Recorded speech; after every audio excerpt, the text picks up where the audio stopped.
Mark Halperin, political analyst, who's joined us so often on National Report, and we're glad to speak with you a final time of the year. Mark, what do you think about this? CBS is finally coming to the realization this was a missed opportunity. Well, Emma, you're too young, but Sean isn't to remember the old V8 ads. I mean, I don't get it. The press now they're not really acknowledging their role in the cover-up. Right. They're not acknowledging that they pretended the story wasn't happening on C-SPAN right before everybody's eyes. And all of a sudden it's safe for them to just a little bit say, oh, we kind of missed this story, should have been covered more. I continue to say this is one of the biggest scandals in media history, maybe the biggest in America.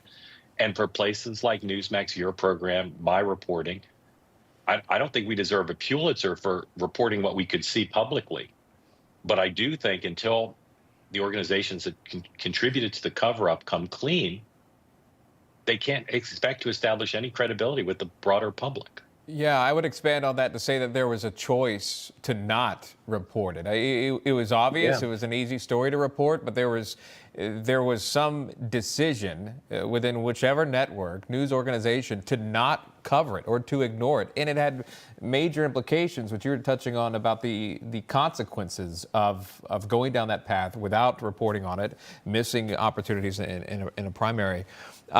I'll ask you about this, too, because the reporter there touched on it in the clip. A new Washington Post report, I believe you've read it, Mark, but revealing Biden regrets dropping out of this year's presidential race. It goes on to say this, quote, Biden and some of his aides still believe he should have stayed in the race despite the rocky debate performance and low poll numbers that prompted Democrats to pressure him to drop out. Biden and these aides have told people in recent days that he could have defeated Trump, according to people familiar with their comments who spoke on the condition of anonymity to describe private conversations, unquote.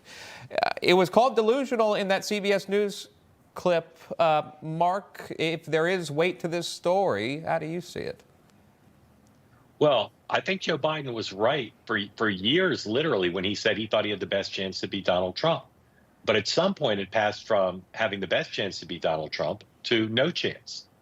And again, I don't like to make everything into a media story, but that Washington Post story ignores, there's not a word in the story about his decline of mental acuity. And they don't have two paragraphs, as I would have writing that story, that says, here's the indications that Joe Biden's not right. He was not just behind Donald Trump, he was way behind. He would have been wiped out unless something dramatic changed. And I doubt something dramatic changed. Remember, after that debate, he had several weeks before he was forced out of the race where he tried to convince the Democratic Party and the voters he could do it. And he failed. Mm-hmm. We're just showing some clips, refreshing our memory of unfortunate moments in President Biden's term, where you see the physical struggle here, not to mention the mental challenges. I mean, we were going back in time. I was trying to think when was the Easter Bunny leading him around? That was years ago. That was, I believe, 2022 or 23. But either way, there were signs, falling off the bike, talking to dead people, calling out for a deceased congresswoman. I mean, there were signs along the way.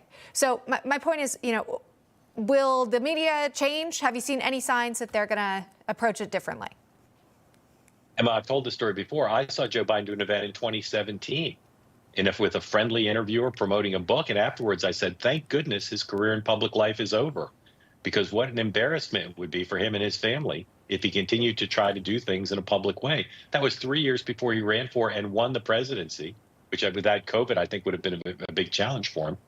I don't know that the media will change. The early signs are not encouraging. Not only the cover-up of Joe Biden's lack of lost mental acuity, but I still see very little curiosity on the part of most of the media about how Donald Trump won and why, what the MAGA movement is about, Joe Biden's failures on immigration, on inflation, on Afghanistan. And the press's role in covering those up, and Biden Inc., the failure to continue, or the effort to continue to protect Joe Biden and his family from what now is a clear pattern of lack of truthfulness on the acuity issue. I think people should have some doubts whether they've been honest about how Hunter Biden made his money. Yeah. So I don't see a lot of encouraging signs about change. I hope so, because I care about our profession.